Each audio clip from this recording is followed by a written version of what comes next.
Bonjour à tous, très heureux de vous retrouver pour ce nouveau live proposé par Pharmacy Lounge. N'hésitez pas à vous inscrire sur la plateforme si vous êtes pharmacien, c'est gratuit, confidentiel et sécurisé.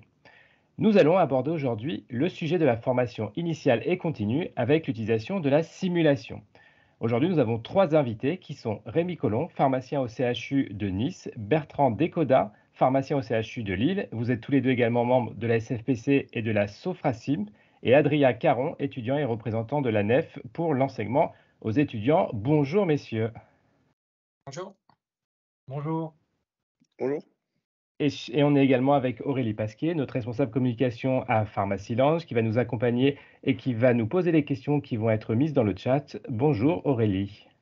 Bonjour Romain, bonjour à tous. Je suis donc Aurélie Pasquier. Je m'occupe du marketing, de la communication et du digital chez Pharmacy Lounge. Alors, si vous souhaitez gagner du temps dans votre quotidien, si pour vous protéger la sécurité de vos données et celle de vos patients est important, si vous êtes également sensible à l'infodémie et aux informations non référencées qui circulent sur les réseaux sociaux généralistes, alors sachez que Pharmacy Lounge est le réseau social professionnel 100% sécurisé et éthique pour vous les pharmaciens. On est membre de la French Care et Pharmacy Lounge regroupe déjà plus de 1500 abonnés pharmaciens et plus de 30 partenaires experts de la pharmacie. Vous retrouvez Pharmacy Lounge sur tous les navigateurs Internet et sur votre smartphone en téléchargeant bien sûr l'application. Ce sont des fonctionnalités apparentées aux réseaux sociaux généralistes qu'on vous propose avec la confidentialité en plus. L'usage reste donc simple et intuitif. Pharmacy Lounge, c'est aussi, comme aujourd'hui, l'organisation d'événements sur des sujets d'actualité variés pour vous accompagner au quotidien dans vos métiers. Je laisse tout de suite la parole à Romain Lecomte, pharmacien. Je vous souhaite un excellent webinaire et rejoignez vite Pharmacy Lounge, vous aurez compris, votre communauté pharmaceutique. Merci beaucoup Aurélie. Alors messieurs, nous allons commencer par l'existant en termes de formation pharmaceutique par la simulation. Est-ce que vous pouvez, Rémi ou Bertrand, nous faire un petit état des lieux de cette pratique pédagogique à travers le monde? En fait, la simulation en tant que telle est relativement ancienne, hein, parce que les premiers mannequins en fait, pour aider les accouchements, c'est à peu près le XVIIIe siècle. Mais tout ce qui est bonnes pratiques, finalement, sont au contraire relativement récentes, parce que le premier guide HAS date de 2012. Là, le nouveau guide va sortir cette année, donc on voit qu'il n'y a que 10-15 ans de vraiment de formalisation de bonnes pratiques. Les sociétés savantes aussi de simulation, la Sofrasims, donc société francophone de simulation, pareil, date de 2012-2014. Même si effectivement les pratiques initiales, on s'est beaucoup inspiré de l'aviation, bien évidemment, hein, donc tout ce qui est simulation des pilotes, sur le côté dit technique, c'est-à-dire j'apprends à piloter. Nous, on apprend à faire des gestes, et aussi tout ce qui est compétences dites non techniques, c'est-à-dire tout ce qui est relationnel. Donc, ça a commencé dans les domaines de la santé, plutôt en anesthésie au niveau du bloc, au niveau des urgences. Et au niveau pharmacie, ça date pareil de 2012-2013, donc un tout petit peu de retard, mais on marche vite en tant que pharmacien, donc on rattrape. Côté enseignement pharmaceutique, eh bien, l'utilisation de la simulation s'appuie sur le développement d'environnements qui permettent les mises en situation professionnelles et donc la réalisation de séances de simulation et des briefings. Et donc, au sein des universités, en particulier des facultés de santé, des facultés de médecine, de pharmacie, de chirurgie dentaire, se sont développés eh bien, des espaces de simulation qui sont de plus en plus utilisés à la fois en formation initiale et en formation continue, soit sur des scénarios monoprofessionnels, soit sur des scénarios interprofessionnels. Et c'est ainsi qu'au sein des facultés de pharmacie, on retrouve notamment des officines pédagogiques qui permettent justement une simulation à l'exercice pharmaceutique. Alors vous dites les officines pédagogiques, donc on sait qu'il y a de nombreuses facs en France, que je crois quasiment toutes les facs sont dotées aujourd'hui d'une pharmacie, alors on va dire thèse expérimentale pour les étudiants notamment en fin de cursus. Est-ce qu'on peut dire que la filière officine est en avance sur les autres filières? Alors c'est vrai que les officines pédagogiques occupent une place assez importante dans l'enseignement par la simulation au sein des facultés de pharmacie. On a 24 facultés de pharmacie en France et c'est environ 1500 étudiants qui sortent chaque année des 24 facultés pour rejoindre le métier de la pharmacie d'officine. Et donc à ce titre, c'est la première finalement filière en termes d'effectifs étudiants. Et donc, finalement, elle mobilise beaucoup ces environnements de simulation. Alors, si l'officine pédagogique s'adresse aux étudiants qui sont engagés dans la filière officinale, les officines pédagogiques servent également à des enseignements dès les premières années de cursus, pendant la formation commune de base, pour des compétences qui sont transversales à tous les métiers finalement de la pharmacie et pas uniquement ceux de la pharmacie d'officine. Il existe par ailleurs d'autres environnements de simulation qui sont peut-être plus spécifiques à d'autres filières. Et au niveau de la NEP? En fait, chez nous, au niveau de, enfin, quand on consulte nos étudiants au niveau de la pharmacie expérimentale, etc., enfin, notamment plus l'aspect officine pédagogique, parce que c'est ce que connaissent majoritairement nos étudiants, on voit vraiment un vrai engouement au niveau de la pharmacie. En fait, on est vraiment de passer la première fois sur le patient, j'ai envie de dire, où vraiment on aura, bon, on évite ce stress d'un premier patient éventuel, mais aussi de voir concrètement ce qu'on peut voir en cours et pas juste avoir des connaissances brutes, mais vraiment passer sur plus de la compétence et de la technique plutôt que de la connaissance brute, comme je dis. Alors, on l'a bien compris, les officines pédagogiques sont en place dans les facultés. Est-ce qu'il existe aujourd'hui des approches, notamment en hospitalier, où, par exemple, sont apparues récemment des sortes d'escape games ou des visites virtuelles? Est-ce que vous pouvez nous citer quelques initiatives sur l'hospitalier spécifiquement? Alors c'est vrai que côté hospitalier, donc il y a l'assimilation était essentiellement, par exemple, sur la pharmacotechnie, c'est-à-dire la fabrication des chimiothérapies. Donc l'idée, c'est pour d'apprendre et ensuite par palier, à la fois sur la routine, parce que l'assimilation est importante sur le côté routine, parce que de toute façon, je vais le faire au quotidien, donc j'ai une expertise, et aussi tout ce qui est situation inhabituelle. Style un bris de flacon, bah, du coup, ça va pas m'arriver, heureusement, fréquemment. Et du coup, l'idée, c'est de pouvoir s'entraîner, même si c'est des actes peu fréquents. Donc, il a eu tout ce qui est ensuite simulation, formation, par exemple, aux médicaments à risque. Il y a une dizaine d'années, il a eu la chambre des erreurs, qui permettait de faire une chambre avec différentes erreurs, mais on y allait de manière individuelle ou de manière collective. Il avait relativement peu d'interaction. Donc là, depuis maintenant 4-5 ans, on développe la partie escape game, c'est-à-dire plutôt par équipe, par énigme, pour deux raisons. C'est d'une part, c'est un côté un peu ludique. Bah, les gens sont un peu blasés par des formations, même style chambre des erreurs, donc ça permet de donner envie de se faire former. Mais aussi, toute la richesse d'escape game, c'est d'observer au-delà de finalement, est-ce que j'arrive à trouver des erreurs de confusion de médicaments de rangement, par exemple, c'est comment se répartit les énigmes.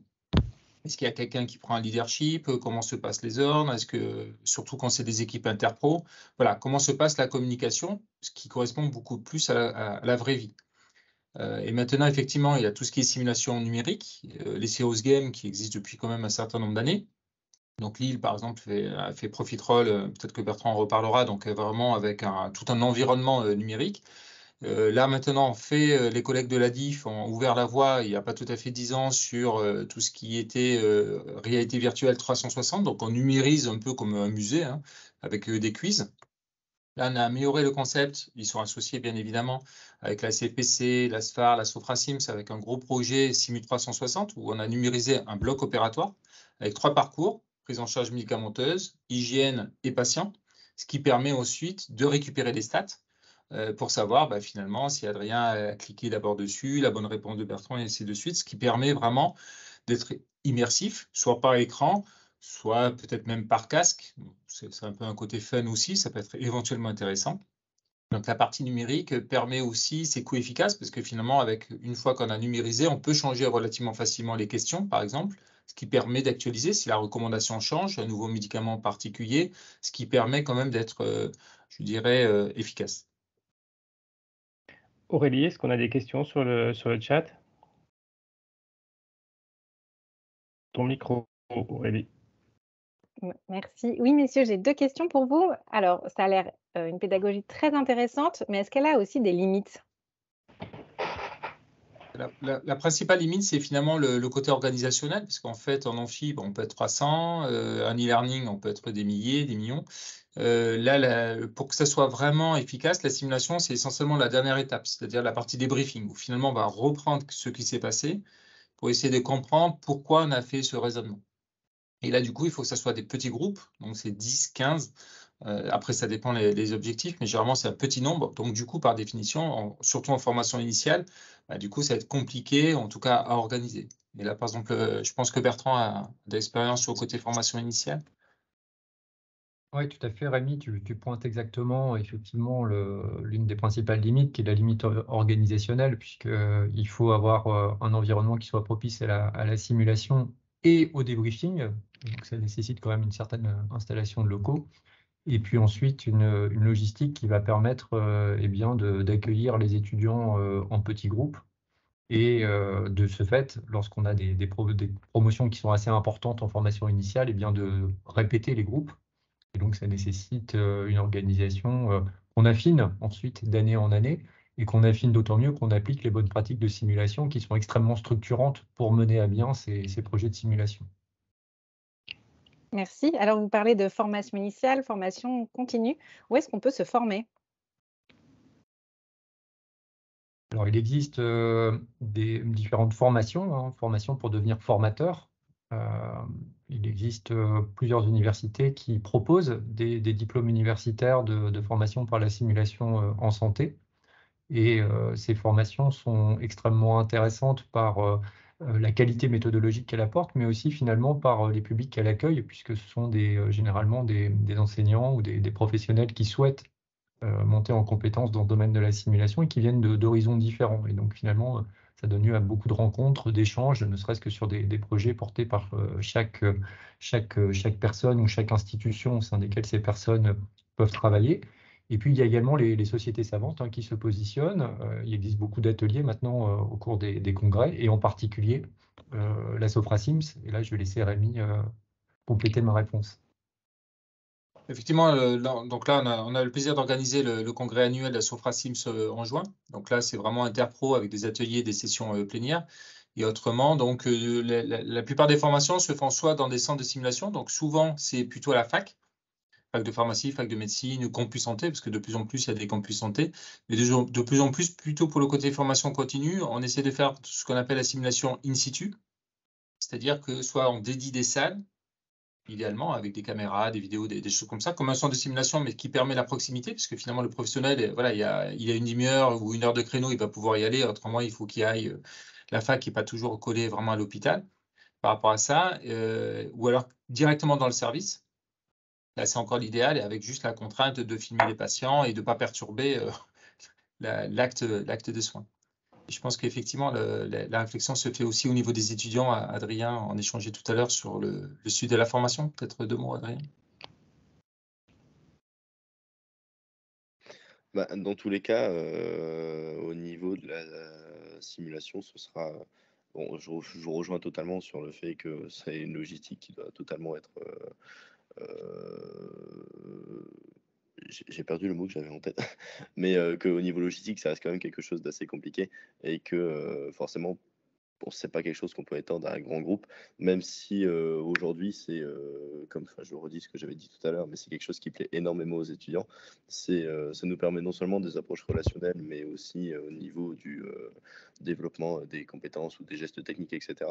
Je vais prendre par exemple la vaccination, mais c'est bien de voir que dans un cours, on peut avoir la vaccination avec, OK, il faut vacciner avec l'aiguille à tel angle, etc. Ce sera jamais mieux appris de toute façon qu'avec une simulation en TP ou autre. Dans une formation initiale, c'est totalement indispensable, et surtout que les nouvelles missions qu'on voit qui arrivent aujourd'hui, c'est totalement quelque chose qui pourra évoluer et s'étendre encore plus dans notre formation. Et j'aurais envie de dire que je vois pas vraiment le futur de la formation sans simulation en pharmacie. Alors, puisque ça plaît aux étudiants, parlons de l'avenir. Pensez-vous qu'un nouveau modèle d'enseignement est à développer autour de cet apprentissage par la simulation en pharmacie? Alors oui, enfin, moi j'ai envie de dire que c'est pas vraiment un nouveau modèle d'enseignement, puisque c'est le modèle d'enseignement qui est en place et qui vise à se consolider et à se développer. On est maintenant résolument sur une approche compétence. Ce sont les mots qui ont été utilisés également par Adrien. Donc au niveau des 24 facultés de pharmacie, il y a ce souhait constant de développer les maquettes d'enseignement selon cette approche compétence. Donc ça, c'est un point important. La deuxième chose, et je pense qu'au sein des facultés de pharmacie, le continuum pédagogique, finalement, entre l'enseignement, l'acquisition des connaissances, la capacité à synthétiser ces connaissances et à développer des aptitudes professionnelles, eh bien, ce continuum, il est clairement en place et clairement assumé, et il cherche finalement à mettre l'étudiant dans les les meilleures conditions possibles pour son futur professionnel.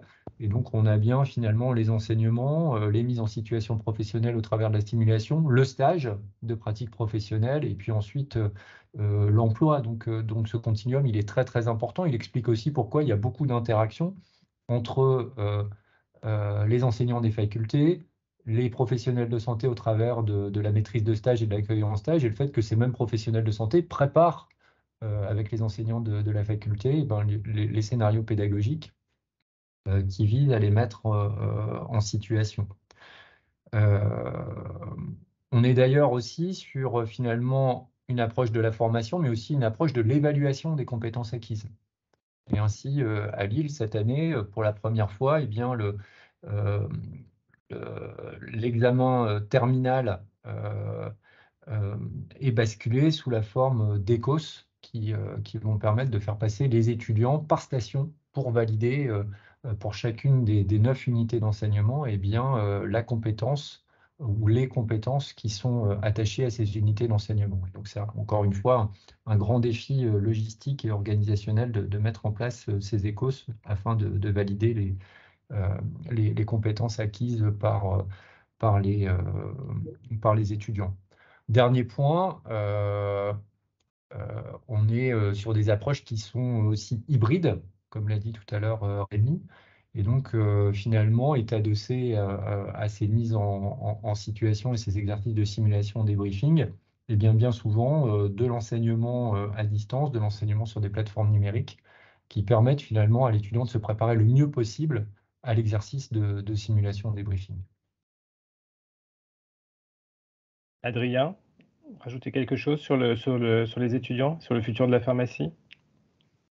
En fait, comme je disais tout à l'heure, on a beaucoup de nouvelles missions qui arrivent aujourd'hui et je pense que ce soit, tout ce qui est mise en place de la téléconsultation, par exemple, ou la dispensation de médicaments sous protocole qu'on aura, ou c'est vraiment des exemples qui me passent par la tête, mais ou des cas cliniques préétablis qu'on pourra avoir. En fait, c'est vraiment quelque chose qui va non seulement nous permettre de voir, bon, ce qui est fondamental dans la pharmacie, mais aussi avec toutes les nouvelles missions qu'on va commencer à avoir en officine. Ça nous permet de vraiment voir les nouveaux services aussi qu'on pourra faire et qui seront proposés par le pharmacien, et de voir des situations qu'on ne ferait peut-être pas forcément en stage non plus. Bon, certes, la simulation, ça ne doit pas du tout se substituer au stage, loin de là, mais on aura des situations qui sont plutôt rares, parfois exceptionnelles, mais qu'il faut quand même savoir gérer, entre guillemets, j'ai envie de dire. Et c'est des situations qu'on verra peut-être pas forcément en quelques mois de stage, et ça nous permettrait aussi de voir ces situations qui sont rares mais importantes, et d'acquérir toutes les compétences nécessaires pour réagir au mieux lorsqu'on sort diplômé. Alors, on a beaucoup parlé des étudiants et de la formation initiale. Maintenant, intéressons-nous aux pharmaciens qui sont diplômés et qui, du coup, ont besoin aussi de se former de manière continue durant toute la carrière professionnelle. Est-ce que vous pensez que la simulation doit également devenir un axe important de développement, notamment pour la formation continue? Oui, parce que de toute façon, nos activités évoluent assez rapidement, hein. Là, on vient de publier le livre blanc Dessine-moi 2030, où on a essayé de se projeter finalement dans nos activités. Et c'est pour ça que dans ce livre blanc qui est sur Pharmacy Launch, hein, donc l'idée, c'est on a cité la simulation dans pas mal d'axes. La pharmacie clinique, parce que de toute façon, ça évolue. Là, par exemple, tout récemment, on a le texte sur les patients en autotraitement, par exemple. Bah, du coup, ça va être de nouvelles modalités. La partie télésoins pharmaceutiques, ça va être des nouvelles modalités. Donc, effectivement, il faut bouger. Et quand on dit, c'est vraiment équipe pharmaceutique, hein, c'est-à-dire pharmacien et préparateur, parce qu'on a tout le côté accompagnement, ils sont très actifs, hein. C'est les préparateurs sur les promouvoir aussi au niveau des services. Bah, du coup, c'est du relationnel qu'ils n'ont pas trop l'habitude. Donc, l'idée aussi, c'est d'accompagner ce type. Il a la simulation du management, tout simplement, hein, d'équipe, qui est aussi important. Et la simulation, le fait de gérer les conflits, des réunions en termes de médiation, ça peut être tout à fait intéressant là-dessus. On est quand même maintenant en certification périodique, avec le nouveau texte là, qui vient de sortir. Et on est vraiment dans cette approche que l'idée, c'est de se dire valider un DU ou autre, mais il a le côté terrain qui est vraiment fondamental. On a le gros avantage, contrairement à la chirurgie, où ils ont besoin de grands mannequins, de beaucoup de matériel. On a besoin beaucoup moins de matériel côté pharmacie pour pouvoir se faire, même si on a besoin quand même de faux isolateurs, de faux médicaments, etc. Je veux dire, c'est pas non plus... mais de temps en temps, on va vous parler peut-être du débriefing avec des Lego. Donc, de temps en temps, on n'a pas besoin de grands matériels. Il faut par contre respecter la méthodologie pour être réellement pertinent. Alors, messieurs, dans vos domaines respectifs, quels sont les travaux qui sont en cours, alors à la fois en ville et à l'hôpital? Alors, je vais peut-être commencer. Moi, je crois qu'il y a aujourd'hui, pour le domaine de la simulation en pharmacie, la nécessité de développer des programmes qui sont dans le domaine de l'interpro, que ce soit dans la communication interprofessionnelle ou dans l'organisation des soins autour du patient en interprofessionnel. On le fait déjà, on a une certaine expérience à Lille de ces formations interprofessionnelles en simulation, puisqu'on a développé depuis plusieurs années des modules de simulation débriefing sur la communication interprofessionnelle à destination de tous nos étudiants de la filière officine, avec des promos complètes d'internes de médecine générale et d'étudiants en chirurgie dentaire. Et ça donne lieu à des séances extrêmement riches, extrêmement intéressantes, qui, au-delà même finalement des acquis en termes techniques, de compétences techniques de communication interprofessionnelle, jouent aussi un rôle important dans l'évolution de la représentation des métiers. Et c'est un apport vraiment important pour le futur des relations interprofessionnelles. Et donc, je crois beaucoup en fait à ces développements des approches interprofessionnelles en simulation au sein des facultés de pharmacie. Adrien, du côté de l'officine, par exemple? Je sais que nous, enfin, la simulation, c'est quelque chose qu'on a tendance à porter assez régulièrement aussi, que ce soit au niveau des instances ou conférences des doyens, etc. Ça reste quelque chose, c'est peut-être la 10e fois que je le dis, mais qu'on aime beaucoup, et qui serait totalement bénéfique dans notre formation, que ce soit formation initiale ou on continue. Je reviens sur parce que c'est quelque chose dont j'allais parler aussi, mais Monsieur Décona m'a légèrement devancé. C'était, je l'ai pas encore vécu parce que je suis étudiant lillois aussi, mais juste l'idée de l'interpro avec le fait qu'on ça renforcerait vraiment toutes les compétences en interpro, que ce soit nos compétences pharmaceutiques, les compétences médicales des pharmaciens, des médecins, pardon, la communication surtout en interprofessionnalité, etc. Et à partir du moment où on peut faire quelque chose sur de l'interpro, on doit foncer directement et ce sera que bénéfique pour l'exercice plus tard. Rémi, sur le côté télésoins? Alors, côté, effectivement, il y a déjà les formations par simulation qu'on fait lien ville-hôpital, par exemple pour la conciliation médicamenteuse, parce que finalement, quand on forme la conciliation médicamenteuse, où le but c'est de rapprocher les différentes prescriptions, donc ça c'est un côté connaissance, il y a aussi tout le côté relationnel. Donc nous on forme sur le côté conciliation plutôt sur comment j'appelle un pharmacien d'officine qui est débordé, qui n'a pas envie de répondre, qui n'a pas confiance, ou au contraire, voilà. Donc il y a différents types de scénarios. Pareil, je vais demander confirmation à un médecin, peut-être lui dire qu'effectivement c'est peut-être redondant. Comment je vais annoncer un changement de prescription proposé? Donc il y a ce côté intéressant là-dessus. Et après, effectivement, comme tu l'as dit, la partie un peu télésoin, l'objectif c'est de développer cette partie entretien, comme aujourd'hui, hein, par exemple. Mais du coup, c'est pas du tout pareil. On n'a pas le contact. Là, si on est un atelier collectif de pharmacie clinique, par exemple, si je suis en présentiel, j'arrive à voir un seul regard qui décroche un peu les messages, faire rebondir. Là, il faut que je surveille 4 écrans en même temps. Donc, du coup, il y a vraiment des nouvelles pratiques à réaliser. Et c'est un des axes de travail, effectivement, de notre groupe de travail simulation côté CPC, formé avec les officinaux, hein, parce que dans le groupe de travail, il y a les étudiants et les officinaux, bien évidemment.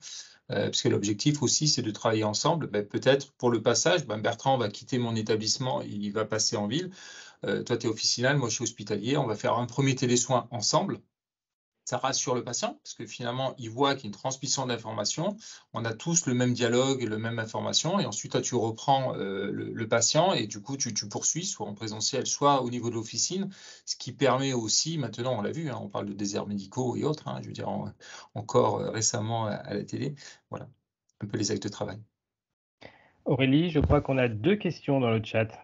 Oui, tout à fait. Alors, quel est l'intérêt et le changement lié à l'apparition progressive de la simulation en tant qu'évaluation, comme actuellement en médecine, par exemple? Alors, Bertrand, tu réponds? ouais, je peux peut-être en dire un petit mot. C'est une démarche qui, à mon avis, va se développer de plus en plus dans les années à venir. C'est une démarche, je l'ai évoqué tout à l'heure, que nous venons de mettre en place en 6e année à Lille pour les étudiants de la filière officine. Donc ça concerne plus d'une centaine d'étudiants cette année. Et cette démarche, elle vise complètement à changer l'approche de l'évaluation des étudiants. C'est-à-dire qu'on n'est plus avec un sujet, même si le sujet est autour d'un cas clinique ou d'une mise en situation, mais par écrit, avec une restitution à l'écrit. On est vraiment sur la mise en situation d'un étudiant avec une grille d'items et un jury. Alors, tel qu'on les a conçus à Lille, on a un enseignant et un officinal dans le jury qui apprécie au travers de la grille d'items si l'étudiant déroule finalement j'ai envie de dire, la réponse attendue à la mise en situation telle qu'elle pourrait se produire dans les locaux d'une officine. Et ça, finalement, sur différents aspects des compétences attendues. Donc, tout à l'heure, Adrien parlait de vaccination. À Lille, on a une station sur la vaccination dans un des blocs de compétences sur la promotion des comportements favorables à la santé. Mais ça peut être aussi une mise en situation dans laquelle l'étudiant rentre dans l'espace de simulation, il y a un téléphone et il vient prendre connaissance de la nécessité d'appeler le médecin généraliste du patient pour revoir avec lui un traitement. Et il va devoir mener à bien cet entretien. Et à l'autre bout du fil, eh bien, vous avez un médecin généraliste qui a pris pleinement connaissance du scénario et du rôle qu'il a à jouer. Et donc, on va pouvoir apprécier la façon dont l'étudiant va interagir avec le médecin généraliste. Et ça, donc, au travers d'une grille, et puis on va indiquer, bah oui, ça a été fait, ça n'a pas été fait, ça a été fait, et ça va nous permettre à la fin de conclure sur la validation de la compétence ou pas. Donc ça, cette approche, elle est extrêmement intéressante. Elle amène les enseignants à réfléchir finalement à la façon dont on évalue les étudiants. Et finalement, en réfléchissant à cette façon dont on évalue, bah, c'est aussi la façon dont on prépare l'examen, donc la façon dont on va enseigner finalement la compétence. Et puis, c'est aussi, encore une fois, des enjeux logistiques et organisationnels très importants, puisqu'il faut des patients standardisés, il faut des autres professionnels de santé standardisés qui soient prêts à jouer ces scénarios. Et ça vous fait, voilà, comme ça, pour nous, une centaine d'étudiants, 9 stations, ça fait 900 stations à organiser sur une très courte période de temps pour passer toute une promo en évaluation. Merci pour cette réponse très concrète. Et si je veux moi aussi intégrer de la simulation dans mes enseignements, comment je peux faire? Généralement, la thématique, il faut d'une part regarder si la simulation a un réel plus par rapport aux autres techniques classiques. Donc ça dépend de la thématique de votre enseignement. Généralement, ça va être à la place 2. C'est un peu le continuum pédagogique que vous avez présenté, Bertrand, tout à l'heure. Et du coup, pour gagner du temps, c'est aussi revoir son enseignement. C'est-à-dire peut-être qu'une partie théorique, par e-learning en amont, on peut classer et du coup, finalement, je vais juste vérifier, je vais vérifier qu'effectivement les questions à travers l'atelier de simulation. Donc, l'idée aussi, c'est comment finalement je vais gagner du temps par ailleurs pour pouvoir me consacrer justement en sachant que c'est cette partie, simulation et débriefing, qui va vraiment marquer finalement, parce que la simulation a bien montré qu'effectivement, on se souvient beaucoup plus. Donc effectivement, il y a deux approches, deux axes fondamentaux, deux piliers de la simulation. Adrien l'a cité tout à l'heure, le premier, c'est le côté éthique avec jamais la première fois sur le patient, et l'autre, c'est le côté apprentissage. Plus je suis moi-même impliqué, et d'ailleurs maintenant, on demande aussi aux étudiants de participer de temps en temps au scénario. Comme ça, eux, ils commencent aussi à comprendre. On va leur demander finalement aux promos, par exemple de 4e année, quels étaient leurs problèmes rencontrés pour de vrai. Et du coup, eux-mêmes vont construire les scénarios pour les 3e années. Et du coup, les 3e années, c'est vraiment du cas concret. Parce que finalement, c'est par les pairs. Et nous, on garde le côté méthodologie, débriefing. Donc voilà, gagner du temps, le voir différemment. En tout cas, et après, s'appuyer aussi sur les collègues. Au début, on ne sait pas trop, il faut se former, une attestation, un DU. Et ensuite, effectivement, c'est tout à fait possible. J'ajouterais qu'il ne faut pas nécessairement un environnement haute fidélité pour pouvoir réussir à mettre en place un exercice de simulation. Et parfois, avec peu de moyens, finalement, on y arrive très bien. Le deuxième point sur lequel je veux insister, c'est la place très importante du débriefing. Donc, il ne s'agit pas simplement d'avoir été mis en situation et d'avoir joué finalement un rôle de bout en bout pour monter en compétence. Il faut vraiment avoir cette étape de débriefing ensuite. Je Je vais prendre un exemple très simple, ça peut être implémenté dans un service pharmaceutique. Nous, on avait travaillé sur la capacité que peuvent avoir les internes à trier des demandes urgentes en garde. Eh bien, finalement, vous mettez quelques demandes urgentes face à l'interne et vous lui demandez simplement de les trier du plus urgent au moins urgent. Vous faites ça un exercice avec tous les internes qui arrivent en début de semestre. Et puis après, on va confronter finalement les classements des internes entre eux. Et là, on va basculer dans le débriefing pour essayer de comprendre pourquoi certains ont classé telle situation en premier et d'autres ne l'ont pas classé en premier. Et c'est finalement sur ce débriefing et cet échange autour de la perception du classement qu'on va certainement, comme l'a dit Rémi, eh bien, faire monter les personnes en compétences. Très, très clair. On va conclure cet épisode du coup pour respecter le timing de ce live. On va bien évidemment remercier nos invités, Rémi, Bertrand et Adrien. Merci pour votre présence et vos explications. On le comprend bien, la simulation va devenir, et même en ce moment, une approche pédagogique importante, à la fois pour les étudiants, mais aussi pour les pharmaciens qui sont en exercice. Merci Aurélie pour votre participation et les questions posées. Nous vous donnons rendez-vous pour un prochain live très prochainement. À bientôt.